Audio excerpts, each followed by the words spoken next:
Hello friends, आज का जो वीडियो है वो है कक्षा 10वीं के लिए विषय गणित वर्कशीट 11। ठीक है, ये है 29 जुलाई 2020 की वर्कशीट है। अब आपको मैं इसका टॉपिक बताता हूँ। आज हम लोग सीखने वाले हैं विलोपन विधि। विलोपन विधि इंग्लिश में इसको बोलते हैं एलिमिनेशन मेथड। एलिमिनेशन मतलब आप समझ ही गए होंगे, किसी को एलिमिनेट करना यानी हटाना या निकालना। ठीक है, अब एलिमिनेशन मेथड होता कैसे है और क्या होता है मैं आपको बताऊंगा आगे, लेकिन मैं इसको छोटा सा समरी में बता देता हूँ कि ये एक कहानी बता रहा है अपने दोस्त को कि मैंने एक पिक्चर देखी जिसमें हीरो ना गायब हो जाता है और गायब होने के बाद वो समाज के सारे भ्रष्टाचार और जितने भी बुरे लोग होते हैं उन सबको सबक सिखाता है। तो ये कहते हैं हाँ हम ऐसे प्रतिलोम द्वारा संख्याओं को भी विलोपित कर सकते हैं, मतलब हम लोग संख्याओं को भी हटा सकते हैं। ठीक है, अब इन दोनों की बात होने के बाद मैं आपको बताता हूँ क्वेश्चन क्या है। ठीक है, विलोपित करना मतलब माइनस करना, हटाना, एलिमिनेट करना। अब फॉर एग्जांपल आपको दे रखा है 3x। अब 3x में से 3x इक्वली अगर माइनस हो जाएगा, प्लस का 3x और माइनस का 3x होगा 0 हो जाएगा।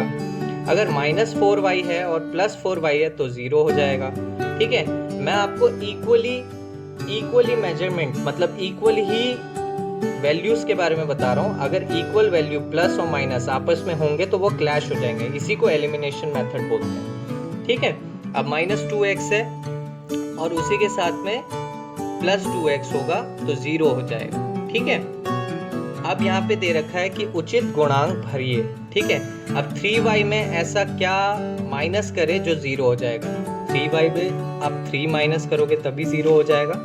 ठीक है, उसके बाद आप इसमें देख सकते हो कि मैंने यहाँ पे कर रखा है, मैं आपको एक बार दिखा देता हूँ ये क्वेश्चंस। ठीक है, देखिए अब उसके बाद पूछा है कि 4x plus dash x equal to 0। अब 4x में क्या ऐसा प्लस होगा जो 0 बन जाए, सो वो होगा माइनस 4x। 4x में अगर माइनस 4x प्लस होगा तो वो 0 हो जाएगा, नल हो जाएगा। मतलब ये एक तरह से आप साइंस में जैसे पढ़ते हैं ना, रिएक्शंस को कैंसिल करना, ये एलिमिनेशन मेथड, ये विलोपन विधि, ये पूरा उसी कॉन्सेप्ट पे बेस है कि एक पॉजिटिव एनर्जी को नेगेटिव एनर्जी से खत्म करना, पॉजिटिव नंबर को नेगेटिव नंबर से खत्म करना या नेगेटिव नंबर को पॉजिटिव नंबर से खत्म करना। ओके, नाउ 2x, ठीक है, यहाँ पे दे रखा है 2x minus dash x equal to 0। 2x में ऐसा क्या रखेंगे जो 0 आ जाएगा। ठीक है, ऐसा क्या माइनस करेंगे, सो 2x में से 2x माइनस करेंगे तो 0 आ जाएगा। नाउ इसमें नेक्स्ट दे रखा है dash x minus 5x equal to 0। So dash x और 5x में से ऐसा क्या घट रहा है जो 0 हो जाएगा, या 5x किस नंबर से घट रहा है जो 0 हो जाएगा, सो वो 5x ही होगा। Last one is 7a minus 7a, क्योंकि सेम वैल्यूज। ठीक है, जो प्लस का नंबर होगा वही अगर माइनस का नंबर होगा तब वो आपस में 0 हो जाएंगे, क्लैश हो जाएंगे। इसी को हम लोग कहते हैं विलोपन विधि। अब विलोपन विधि का मैं आपको चरण 1 और चरण 2 बता देता हूँ। ठीक है, पहला चरण है किसी एक चर के गुणांक को समान बनाने के लिए।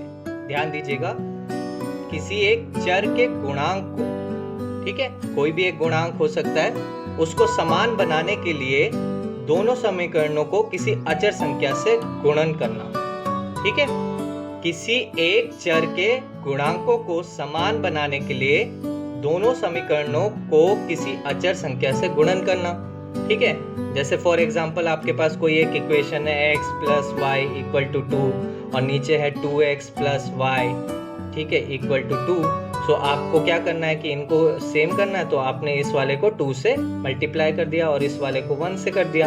ठीक है, सो ये आपका 2x बन जाएगा, 2x सेम हो जाएंगे। ठीक है, सो ये वही बता रहा है। अब चरण 2 क्या कहता है, एक चर वाली समीकरण पाने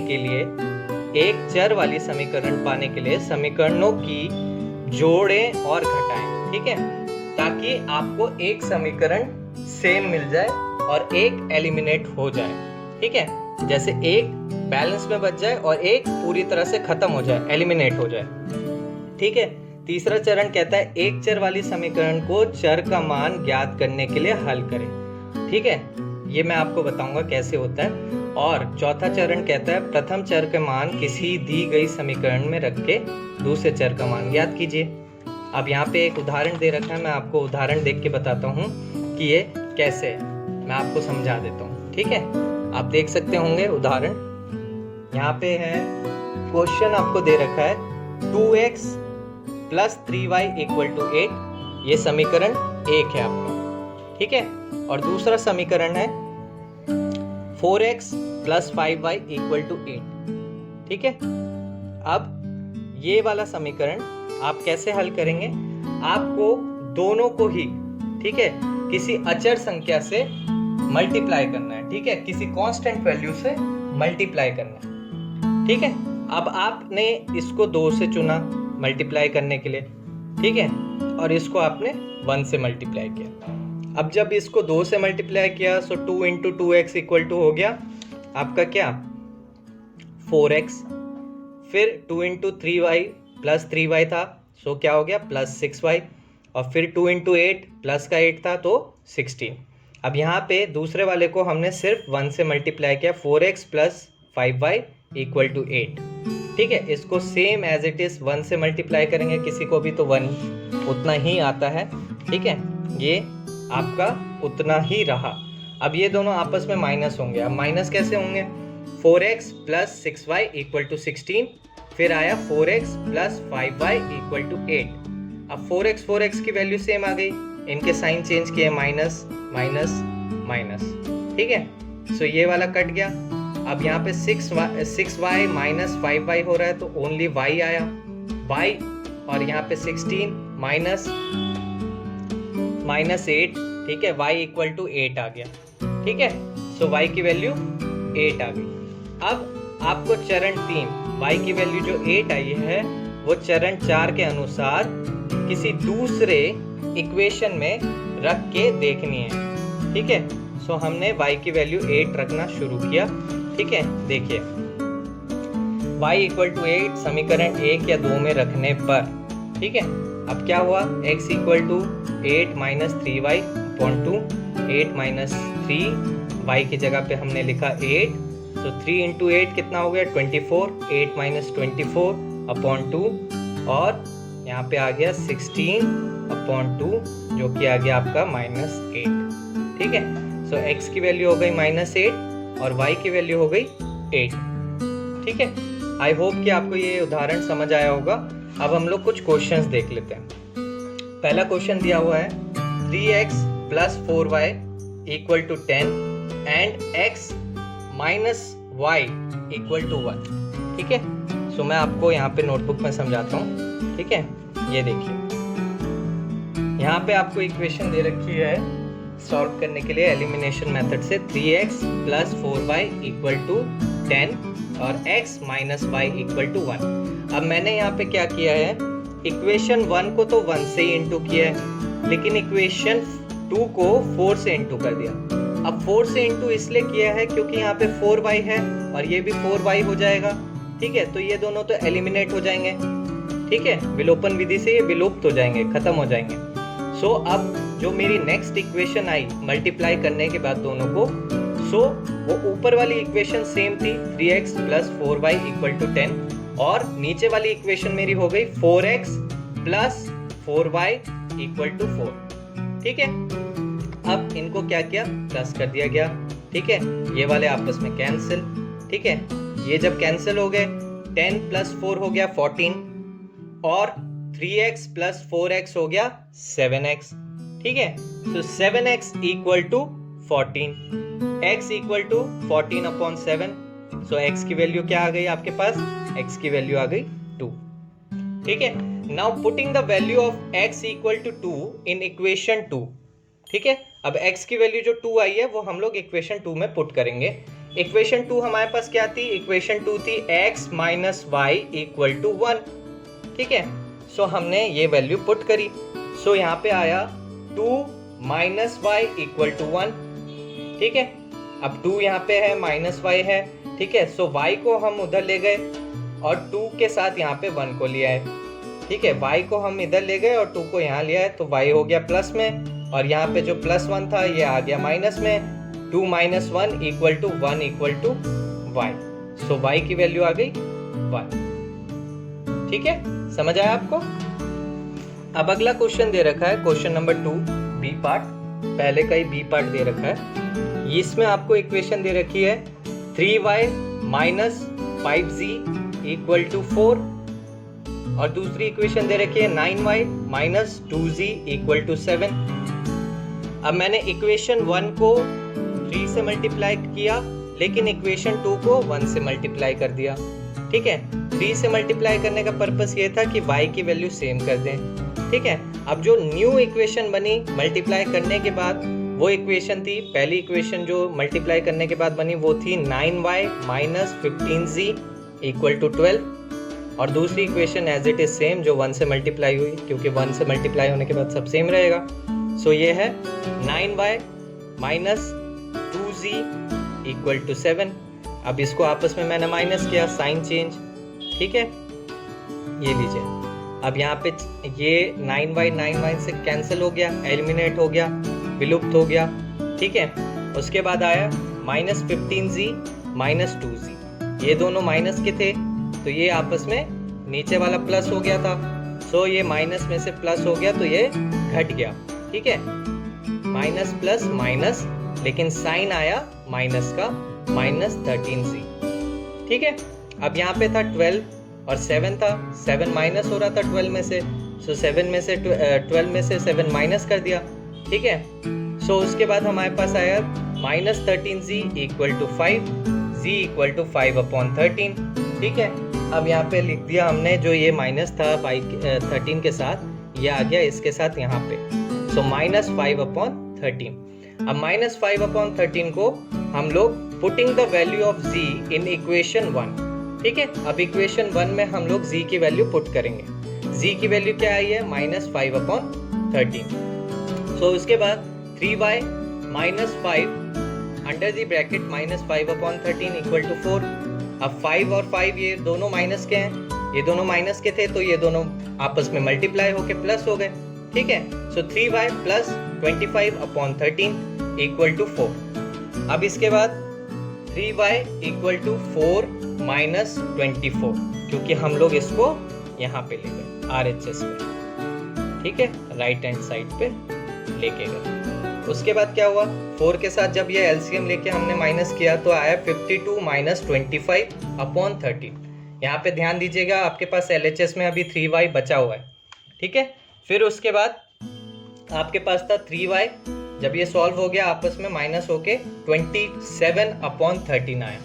27/13, 3y इक्वल टू 27/13 के बाद हमने यहाँ का जो 3 था वो 3 इधर लिया है। ठीक है, अब यहाँ पे मल्टीप्लाई हो रहा था, यहाँ आके डिवाइड में आ जाएगा, तो नीचे में आ गया 13 इंटू 3 आ गया 27, ऊपर था। ठीक है, y इक्वल टू 27/13 मल्टीप्लाइड 3। ठीक है, 13 मल्टीप्लाइड 3 कितना हो गया? 39। ठीक है, और यहाँ पे 27 है। ठीक है, अब 27 और 39 को हमने किससे डिवाइड किया? हमने 3 से डिवाइड कर दिया। ठीक है, सो 3 से डिवाइड करने पे 27 को 9 आया, और 39 को डिवाइड करने पे 13 आया। सो y की वैल्यू आ गई 9/13। क्लियर? अब चलते हैं अगले क्वेश्चन पे। अगला क्वेश्चन बड़ा ही इंटरेस्टिंग क्वेश्चन है, बहुत बार आता है एग्जाम में या यूटीज वगैरह में, तो आता ही है ये क्वेश्चन, और इस बार बड़े अच्छे से समझाया गया है इस वर्कशीट में। मैं आपके लिए पढ़ देता हूँ। ठीक है, मीना 2000 रुपये की राशि निकालने बैंक गई।